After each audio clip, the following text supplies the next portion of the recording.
हम फिर निवेदन करें, हमारे पूज्य महाराज जी जैसे दिव्य महापुरुष को, जीवन मुक्त भगवत स्वरूप महापुरुष को क्या आवश्यकता थी कि वो मार्ग में यदि किसी के प्रेम को आदर देते हुए उन्होंने कुछ पा लिया तो उन्हें वहां जाकर यज्ञोपवीत बदलने के उपवास की क्या आवश्यकता थी। ये हमारे जैसे मूढ़मती लोगों को शिक्षा देने के लिए।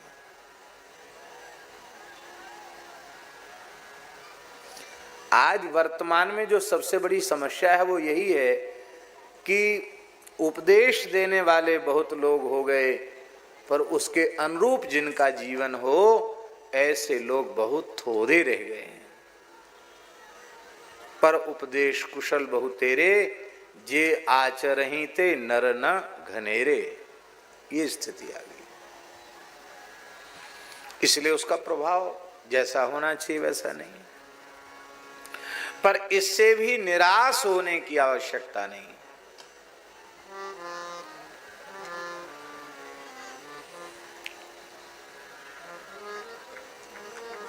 स्वामी श्री राम सुखदास जी महाराज ने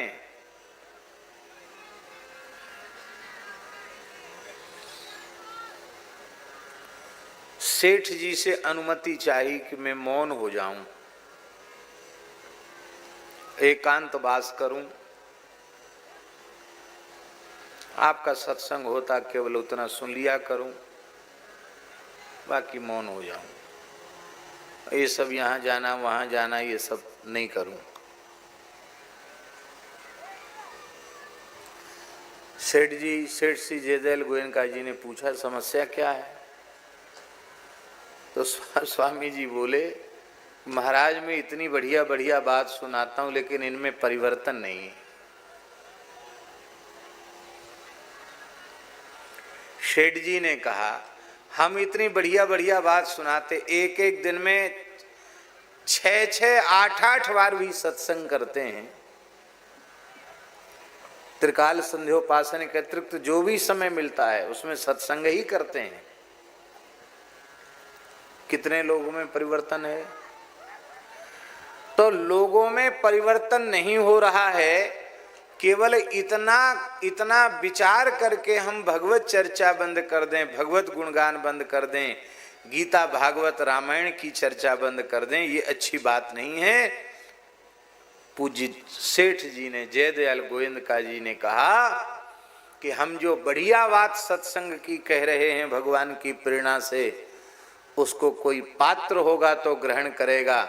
मान लो कोई पात्र नहीं मिला तो शब्द ब्रह्म है, वह उपदेश की वाणी आकाश में गूंजती रहेगी। भविष्य में जब कोई पात्र आवेगा, साधक आवेगा, और जब वो बैठ जाएगा भजन करने के लिए, तो मेरी सत्संग की बात अपने आप उसके भीतर उतर जाएगी। इसलिए महापुरुषों के माध्यम से भगवान क्या निकलवाना चाहते, क्या कहवाना चाहते हैं, ये केवल भगवान जानते हैं। और ये बात बिल्कुल पक्की है, बोलने वाला तत्व भगवत तत्व ही है, कोई दूसरा नहीं। भगवान ही बोलते हैं, हम सब जीवों के कल्याण के लिए बोलते हैं।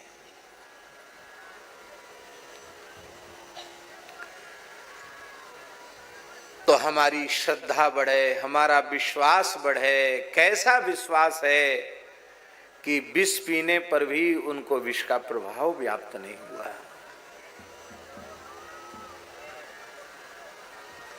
इसलिए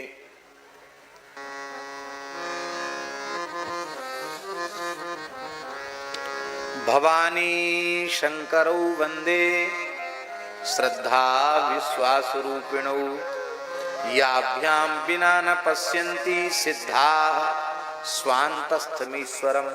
सिद्धा अपि, सिद्ध किसको कहते हैं ये भी समझ लो। सिद्धि प्राप्त हो गई उनको सिद्ध कहेंगे। सिद्धि क्या है? पातंजलि योग सूत्र में लिखा है, मंत्रौषधि समाधि जाह सिद्धयः भवन्ति। कितने प्रकार की सिद्धियां होती हैं? मंत्र सिद्धि, औषधि सिद्धि और समाधि सिद्धि। मंत्रौषधि समाधिजाः सिद्धयः भवन्ति। मंत्र की सिद्धि, औषधि की सिद्धि और समाधि की सिद्धि, इनमें समाधि की सिद्धि सबसे उत्कृष्ट मानी गई है। मंत्र की सिद्धि भी श्रेष्ठ है, औषधि भी। दिव्य औषधि नाम बहव प्रभावा, औषधियों की भी सिद्धि होती है, पर इनमें समाधि सिद्धि को श्रेष्ठ माना गया।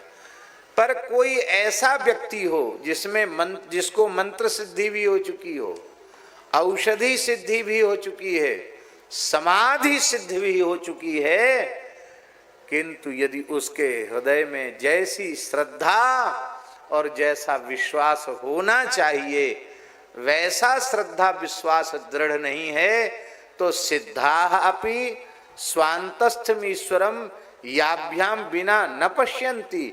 जिनके बिना ऐसे सिद्ध भी अपने अंतःकरण में भगवान का अनुभव नहीं कर पाते। इसलिए श्रद्धा, व्रत, उपवास, नाम जप, तीर्थ में स्नान, ये सब हमारे पापों का क्षय करने वाले हैं, पुण्य का वर्धन करने वाले हैं। और पुण्य के बंधन से बचने के लिए ऐसे पवित्र अनुष्ठान करने के बाद मन ही मन कृष्णार्पणमस्तु, नारायणार्पणमस्तु, श्री सीता रामचंद्रार्पणमस्तु, तो महाराज जी पुण्य का बंधन भी नहीं रहा।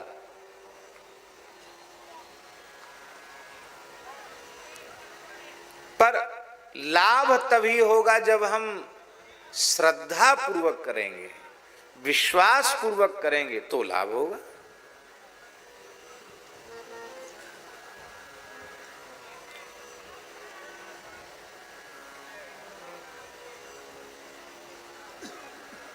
शंकर जी पार्वती जी को गंगा जी की महिमा सुना रहे थे। गंगा के दर्शन से मुक्ति हो जाती है। गंगे तव दर्शनान मुक्ति न जाने स्नानजम फलम। पार्वती जी ने कहा महाराज तमाम लोग मौनी अमावस्या है, गंगा जी में गोता लगा लगा के ठिठुरती भाई ठंडी में आ रहे हैं, यहाँ तो बंबई में बैठे हो पंखा चल रहा है, वहाँ प्रयाग में जाके देखो कितनी ठंड में आज लोगों ने गोता लगाया। तो दर्शन की क्या चले, ये तो पूरे पूरे माघ गोता लगा रहे हैं, ये तो मुक्त ही नहीं हो रहे हैं। शंकर जी हंसने लगे, बोले देवी ये श्रद्धा और विश्वास की कमी है इनमें। गंगा के दर्शन से मुक्ति हो जाती है, विश्वास ही नहीं है इनको। कैसे? बोले अभी देखो तमाशा दिखाते हैं। पार्वती जी को कहा कि तुम अलक्षित भाव से यहाँ बैठ जाओ। बैठ गई पार्वती जी, और शंकर जी एक गड्ढे में पड़ गए। एक वृद्ध ब्राह्मण का रूप बना करके गड्ढे में पड़ गए। उसमें महाराज जी कीच थी, भयंकर ठंड का समय, गड्ढे में पड़े हुए हैं, कराह रहे हैं भैया कोई दयालु हो तो हमको गड्ढे से निकालो, गड्ढे से निकालो। तमाम लोग गंगा जी नहा नहा के आ रहे थे। मौनी अमावस्या थी, माघी अमावस्या। आकर के जैसे ही उनको उठाने बैठे, अरे महाराज पहले एक बात बताओ, जो पूर्ण निष्पाप हो वही मुझे छुए, जो पाप युक्त है वो छुएगा तो भस्म हो जाएगा, समझ लेना मैं वैसा वैसा ब्राह्मण नहीं हूं। सोई वो हाथ जोड़ने बोले महाराज पड़े रहो उसी कीचड़ में, चले जाएं आगे। संध्या के समय एक युवक आया,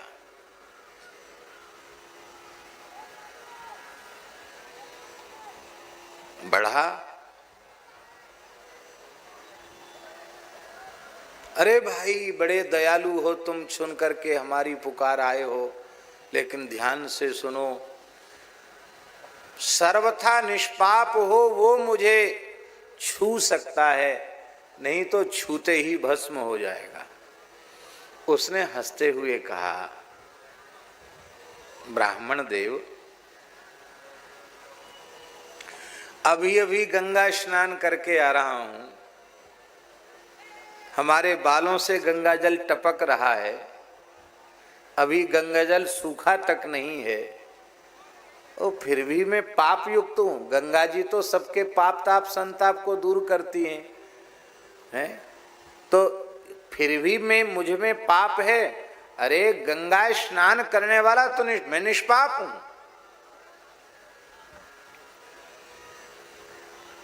तो भगवान बोले कि तुम्हारी श्रद्धा विश्वास दृढ़ है तो उठा लो, कोई बात नहीं, फिर तो कोई बात, फिर नहीं जलोगे। महाराज जी जैसे ही उसने उस वृद्ध को उठाया तो वृद्ध को पर देखा साक्षात डमरू त्रिशूलधारी देवाधिदेव भगवान शिव को उठा रहा है। शिव जी ने उसको हृदय से लगा लिया। केवल गंगा जी के महात्म्य में श्रद्धा और विश्वास करने से उसको भगवान शिव का दर्शन हो गया। तो हमारे पुण्य की वृद्धि हो, हमारे पापों का क्षय हो और हमारे भीतर श्रद्धा और विश्वास पुष्ट हो, क्योंकि स्वल्प पुण्यवताम राजन विश्वासो नैव जायते।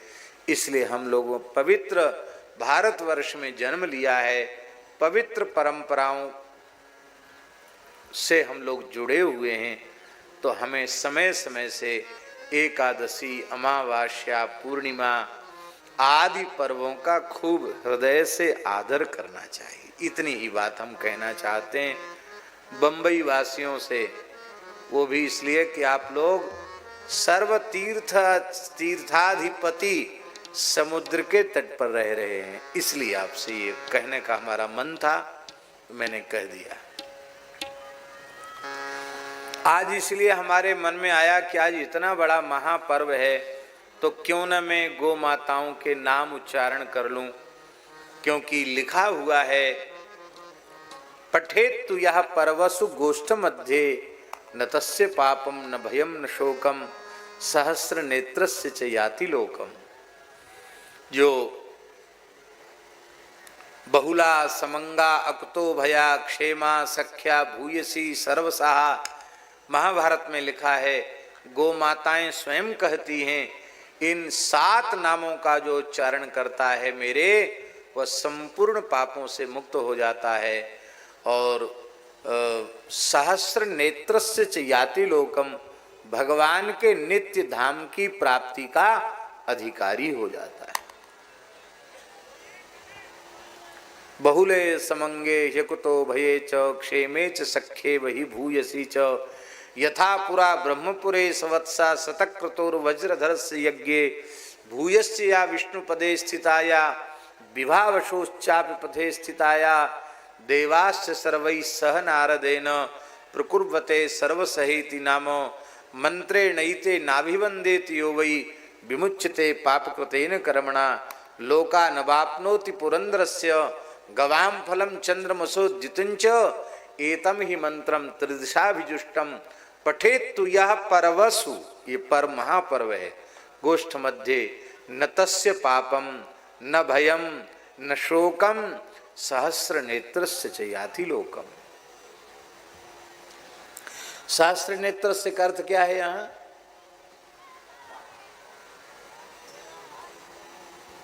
सहस्र शीर्षा पुरुषा सहस्राक्षा सहस्रपात, उन भगवान के धाम को वह प्राप्त कर लेता है।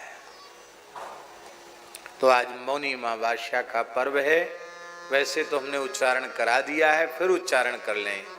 श्री बहुलायै नमः, श्री बहुलायै नमः, श्री समंगायै नमः, श्री समंगायै नमः, श्री अकुतो भयायै नमः, श्री अकुतो भयायै नमः, श्री क्षेमायै नमः, श्री क्षेमायै नमः, श्री सख्यायै नमः, श्री सख्यायै नमः, श्री भूयस्यै नमः, श्री भूयस्यै नमः, श्री सर्वसहायै नमः, श्री सर्वसहायै नमः। ये नाम भारतवर्ष के सभी गोष्ठों में लिखा देने चाहिए, और एक गैया भी कोई रखता हो तो उसको भी अपने यहाँ इन नामों को लिख करके दीवार पर बढ़िया से या बोर्ड पर लिख करके या पत्थर पर शिलापट्ट पर लिखकर रखना चाहिए, जिसमें आने जाने वाला व्यक्ति इन नामों को जरूर उच्चारण कर ले। हमारे एक महात्मा है बारा घाट वाले महंत जी, बहुत जल्दी कविता कर देते हैं। उन्होंने कहा महाराज ये बहुलाई समंगाई नमः तो किसी को याद होगा नहीं, उन्होंने तुरंत एक दोहा बना दिया।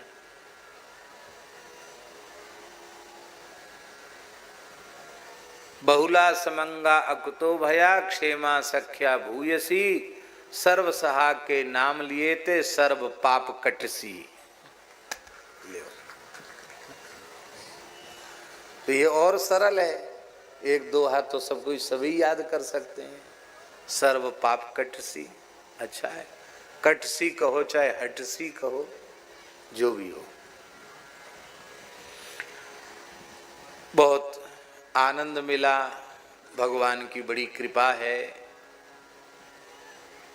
आज प्रसंग में नरसिंह जी का चरित्र लिखा है और हमें निर्देश मिला है कि 7:30 बजे तक हमें पूर्ण करना है। आज यहाँ एक उत्सव भी नरसिंह मेहता का है, तो हम यही निश्चय नहीं कर पा रहे हैं कि इतना बड़ा नरसिंह मेहता का चरित्र, जिसको हमारे जैसे व्यक्ति को कहने में कम से कम 1 सप्ताह का समय चाहिए, और उसको हम अब घंटा 1.5 घंटे में कैसे कहें, हमको साहस ही नहीं, और हमें क्या कहूँ नरसिंह जी के बारे में। अद्भुत चरित्र है।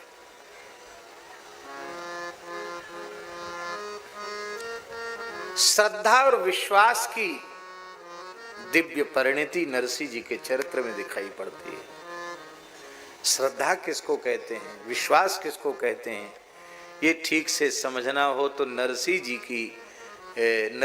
के पवित्र चरित्र को सुनना चाहिए। ऐसा अद्भुत नरसिंह मेहता का चरित्र है। एक बात भी हमको रोज याद दिलाते हैं, लेकिन मैं भूल जाता हूँ। आज भी कैलाश जी कह रहे थे कि आप उनकी कथा के प्रवाह में हमें याद नहीं रहता।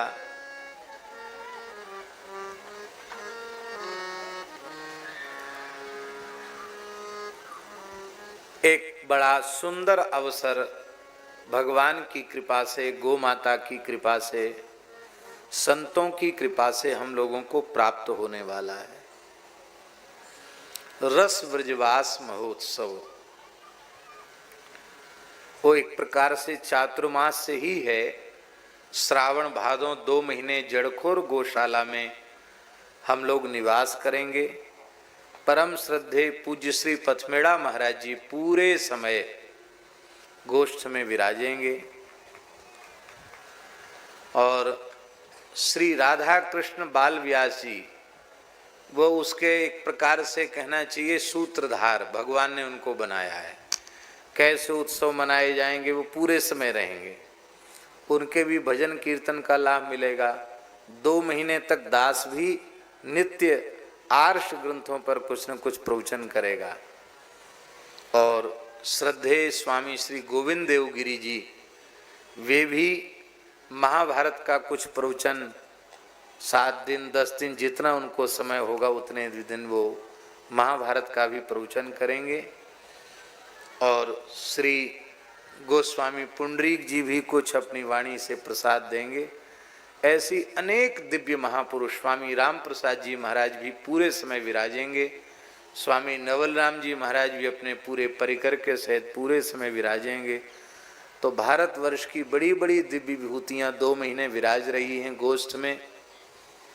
और हमें ऐसा विश्वास है कि विश्वनाथ जी तो ये अवसर नहीं छोड़ेंगे, हैं।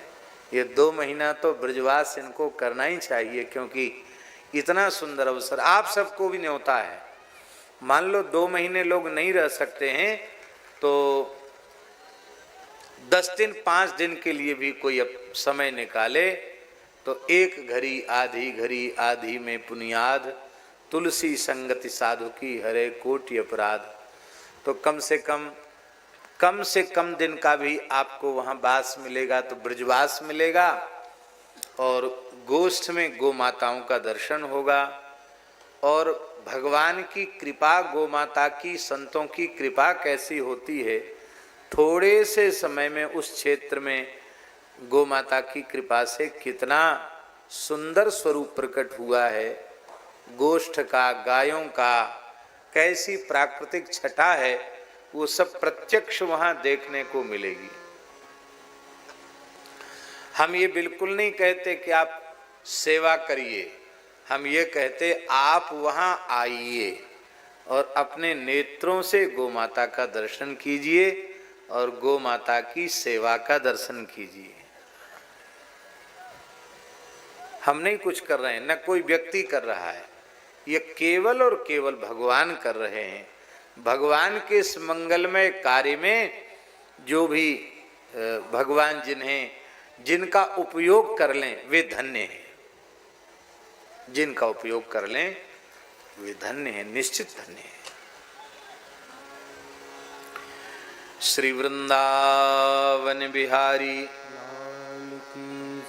वो क्या, कौन सा तारीख क्या है उसकी,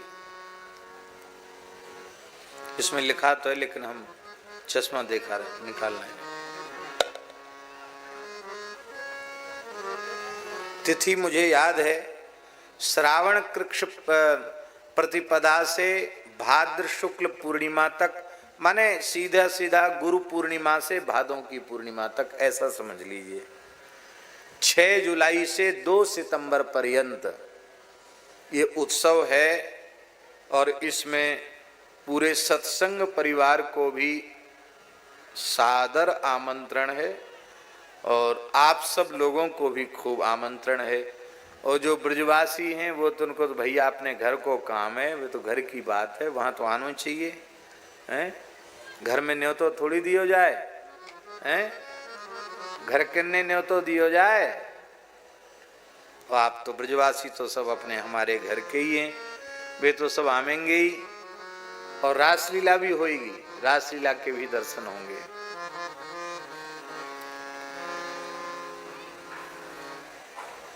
अखंड हरिनाम संकीर्तन, श्री राधा कृष्ण जी का नित्य सत्संग भजन प्रवचन, गिरिराज जी का नित्य अर्चन, शालिग्राम जी का नित्य सपाद लक्षार्चन, रुद्राभिषेक, नित्य सुरभि हरिहर महापूजा, श्रीमद् भागवत पारायण, भक्तमाल पारायण, राम कथा, रासलीला आदि अनेक अनुष्ठान लिखे वो सब होंगे। उनमें आप सब सादर आमंत्रित हैं। श्री वृंदावन बिहारी लाल की जय। अब नरसिंह जी की चर्चा हम थोड़ी देर समय की अवधि में ही नरसिंह जी की चर्चा करेंगे। जगत विदित नरसिंह भगत जिन गुज्जर धर पावन करी। जगत विदित नरसिंह भगत जिन गुज्जर धर पावन करी। जगत विदित नरसिंह भगत जिन गुर्जर धर पावन करी। जगत विदित नरसिंह भगत जिन गुर्जर धर पावन करी। जगत विदित नरसिंह भगत जिन गुर्जर धर पावन करी। जगत विदित नरसिंह भगत जिन गुर्जर धर पावन करी। साधु जी महास्मारत लोग, साधु जी महास्मारत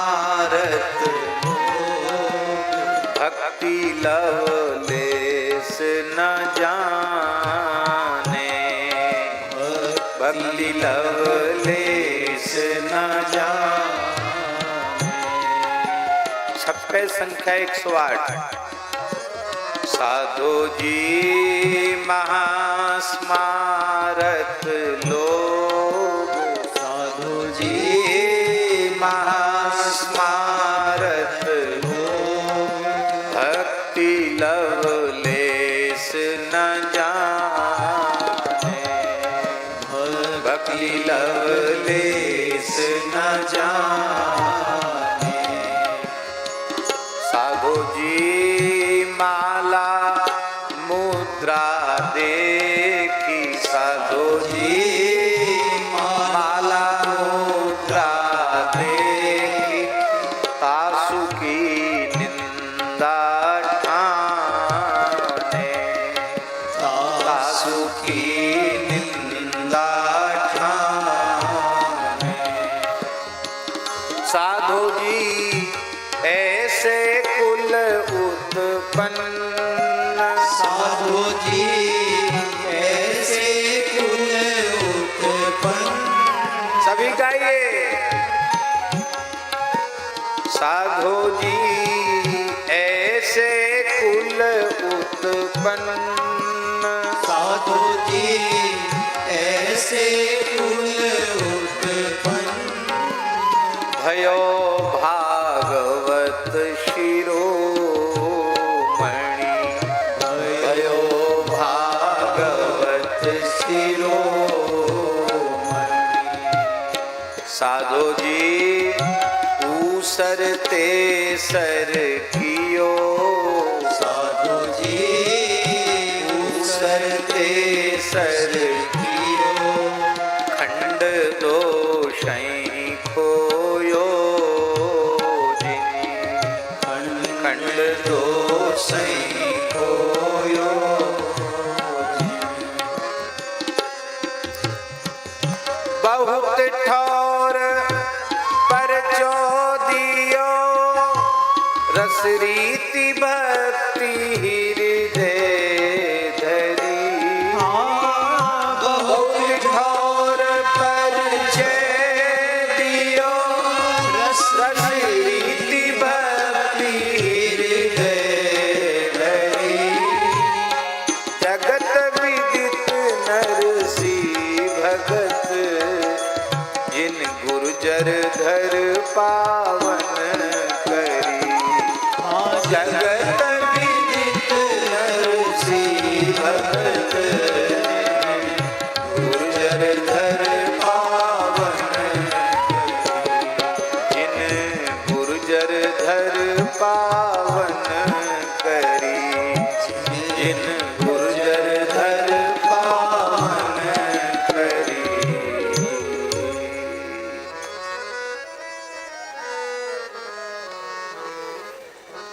बहुत से लोग ऐसे होते हैं जिनको गांव में ही कोई नहीं जानता,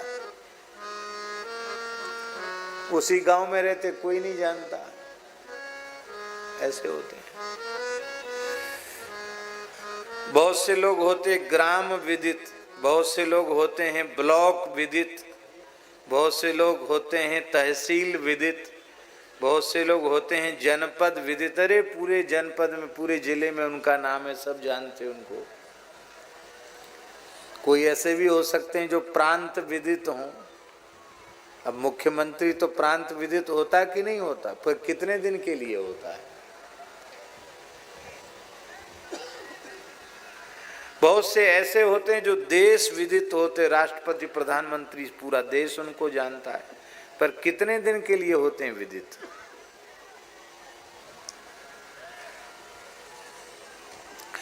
बहुत से ऐसे लोग भी होते हैं जो जगत वर्तमान में उपलब्ध विश्व, उसमें उनका नाम होता है, पर वो भी कितने दिन के लिए होते हैं। पर भैया अविनाशी भगवान से जिनकी कीर्ति जुड़ गई है, वे कुल विदित, कुटुंब विदित, ग्राम विदित, जनपद विमुख विदित, तहसील विदित अथवा प्रांत विदित, देश विदित नहीं, राष्ट्र विदित नहीं, विश्व विदित नहीं, वो ब्रह्मांड विदित होते हैं। ईमानदारी से कोई जीव भगवान को भजने लग जाता है, उस जीव की जय जयकार पूरे ब्रह्मांड में होती है, पूरे ब्रह्मांड में जय जयकार होती है। पितर भी ताली बजा बजा के नचते हैं, नाचते हैं, हाथ में माला पकड़ लो ईमानदारी से तो।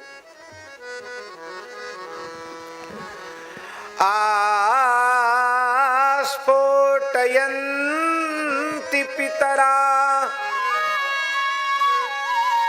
नृत्यन्ति च मुहुर्मुहुः मत्कुले वैष्णवो जातः सनस्त्राता भविष्यति।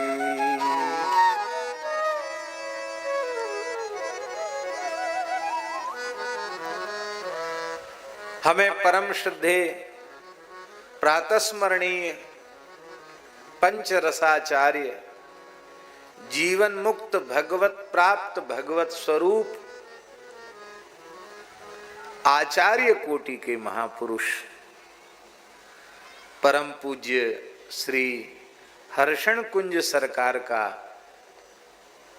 बारंबार स्मरण हो रहा है, प्रातः काल से स्मरण हो रहा है, क्योंकि आज मौनी अमावस्या के ही महापर्व पर उन्होंने साकेत प्रयाण किया। उनका हम इसलिए स्मरण कर रहे हैं विशेष रूप में कि उनके स्वरूप के दर्शन में वैष्णवता लगती थी, वैष्णवता साक्षात होकर विराज रही है। वैष्णवता हरिभक्ति भगवत प्रेम अनुराग वो देह धारण करके विराजमान है, उनका दर्शन करके लगता था। एक आधे निमिष के लिए भी उनकी वृत्ति शरीर संसार में नहीं जाती थी। और आज भी उनके प्रपन्न शरणागत उनके मस्तक पर तिलक देखते हैं, कंठ में युगल तुलसी देखते हैं तो बरवस श्रद्धा पूर्वक मस्तक झुक जाता है। कैसी महिमा उन महापुरुष की कि लाखों में उनके शिष्य पहचान में आ जाते हैं कि सरकार के चरणाश्रित हैं।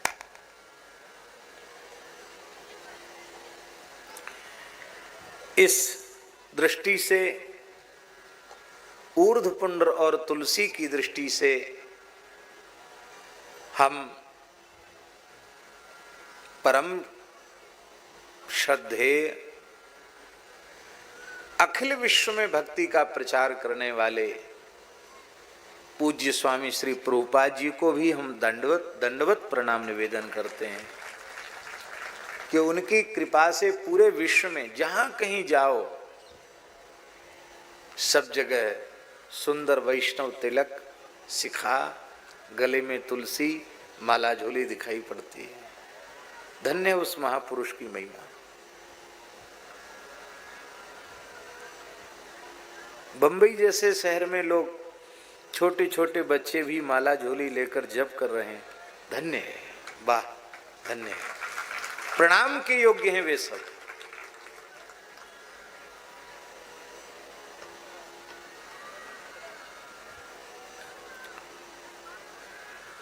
आजकल प्रचार प्रसार का युग है।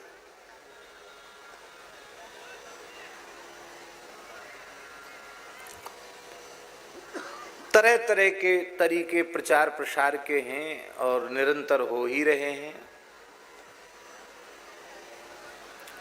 लेकिन एक बात हम आपसे पूछें, श्री तुलसीदास जी, सूरदास जी, मीराबाई, नरसिंह मेहता आदि के समय में आज के प्रचार के साधन उपलब्ध थे? कितनी बार अखबार में फोटो छपा, कितनी पत्रिकाओं में नाम आया, कितना लंबा जीवन चरित्र लिखा गया और कितने साल हो गए, सैकड़ों वर्ष हो गए, लेकिन संत ज्ञानेश्वर, नामदेव, तुकाराम, मुक्ताबाई, श्री तुलसीदास जी, कबीरदास जी, सूरदास जी आदि आदि, ये सब भारतवर्ष के दिव्य महान संत, वे चाहे पूर्व के हों, पश्चिम के हों, उत्तर के हों, दक्षिण के हों, मध्य के हों, सैकड़ों वर्ष हो गए, लेकिन फिर भी उन संतों का नाम संसार भूलने वाला नहीं है, क्योंकि उनकी कीर्ति अविनाशी परमात्मा से जुड़ गई है। और जो प्रचार प्रसार वाले हैं, वो जब मर जाते हैं ना, तो पीछे वाले कहते हैं जब तक सूरज चांद रहेगा अमुक जी का नाम रहेगा। चलो, जैसे वही भविष्य वक्ता हो, और अभी मरे साल भर नहीं हुआ, और वो नारा लगाने वाले भूल जाते किस तारीख को मरे थे, हैं? कहते तो यही है, जब तक सूरज चांद रहेगा अमुक जी का नाम रहेगा। और धीरे धीरे धीरे धीरे फिर उनके दल के, उनकी पार्टियों के, उनके अनुयायी, वो भी श्रद्धा कितनी है ये तो भगवान जाने। केवल इनके नाम से कुछ वोट का इजाफा हो जाए, इसके लिए कभी कभार उनकी जो स्टैचुएं होती हैं, स्टैचू, विग्रह नहीं, क्या स्टैचू, जो कठोर तपस्या में प्रवृत्त रहती हैं, ठंडी गर्मी बरसात, चील कौआ, सब उनके ऊपर अपना जय सिया राम। फिर उस तिथि पर थोड़ा बहुत धो करके एक आध माला पहना दिया जाता है, हो गया। पर सूरदास जी, तुलसीदास जी, कबीरदास जी की स्टैचू भले ही स्थापित न हो, पर हर हृदय में ये विराजमान है। बिना प्रचार प्रसार के ये किसकी महिमा है? आहा, ये किसकी महिमा है? ये है भगवत शरणागति की महिमा, ये है भगवत भक्ति की महिमा, कि लोग प्रसिद्ध ही नहीं हो पाते हैं, लेकिन जगत विदित नरसी भगत, पूरे संसार में, पूरे ब्रह्मांड में विदित, जिन गुर्जर धर पावन करी। भक्तराज नरसिंह मेहता ने गुजरात की भूमि को पवित्र कर दिया।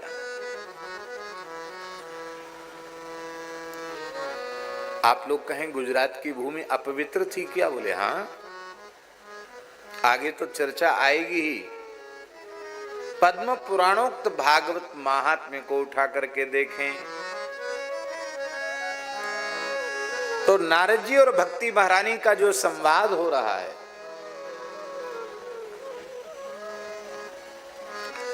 उसमें भक्ति महारानी क्या कह रही है? उत्पन्ना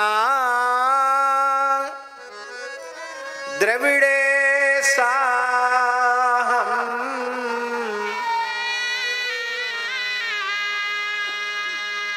वृद्धिम कर्नाटके गता क्वचिन क्वचिन महाराष्ट्रे गुर्जरे जीर्णतांगता। भक्ति महारानी कह रही है, हे देवर्षि नारद जी, मेरा जन्म द्रविड़ देश में हुआ, तमिलनाडु में, दक्षिण भारत में। कर्नाटक में मेरा विस्तार हुआ, कहीं कहीं महाराष्ट्र में भी मेरा खूब विस्तार हुआ, लेकिन मैं जैसे ही दक्षिण से चलकर गुजरात गई, जीर्णतांगता, मैं बूढ़ी हो गई।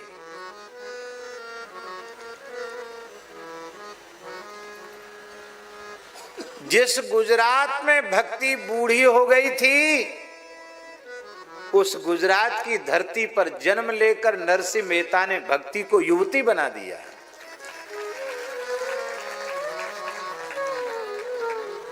इसलिए नाभाजी कहते हैं ऊसरते सरकियो। पूरी गुजरात की धरती ऊसर हो चुकी थी, उस पर कोई भक्त पैदा ही नहीं होता था। नरसिंह मेहता ने ऐसी भक्ति की कि अब गुजरात की धरती पर जो जन्म लेगा वो भक्त ही होगा।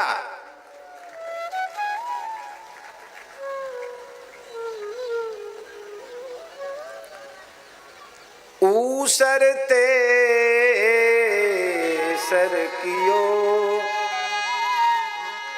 और लगातार महाराज जी अभी श्रद्धेय श्री मुरारी बापू जी की कथा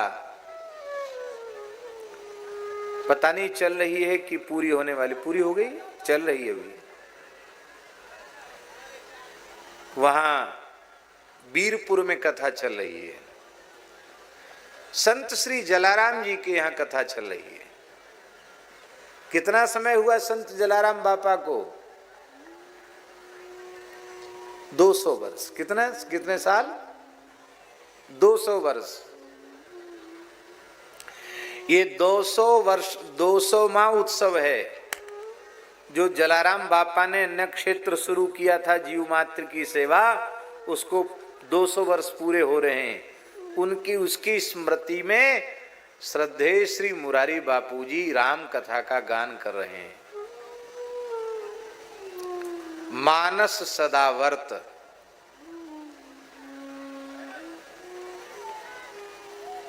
हमने सुना नहीं है, लेकिन अभी इसको सुना नहीं, लेकिन लोगों से हमने सुना कि इसमें उनका प्रवचन चल रहा है।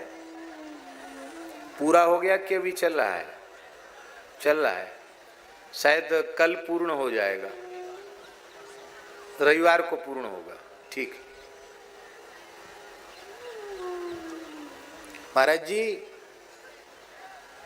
लोहाना कुल में जन्मे संत श्री जलाराम गृहस्थ भक्त। ये बात हम इसलिए करें ऊसर तेसर की हो। गुजरात की भूमि में कैसे कैसे संत प्रकट होते हैं, और गुजरात क्षेत्र में भी सौराष्ट्र तो संतों की ही धरा है।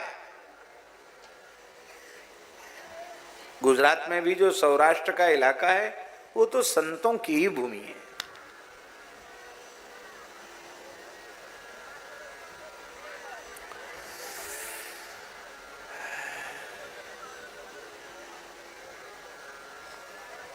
संत जलाराम जी साधु सेवा करते थे। कोई अतिथि आ जाए, संत सेवा तो करते थे, जीव मात्र कोई आ जाए सबको खिलाते थे। बड़ा विस्तृत चरित्र है उनका।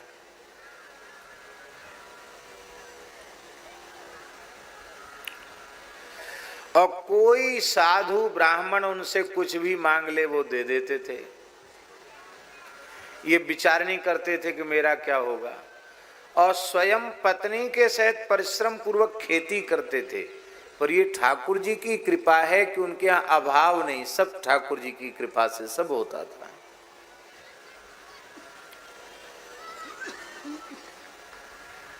एक बार ठाकुर जी एक वृद्ध संत के रूप में आ गए जलाराम जी के यहाँ घर में।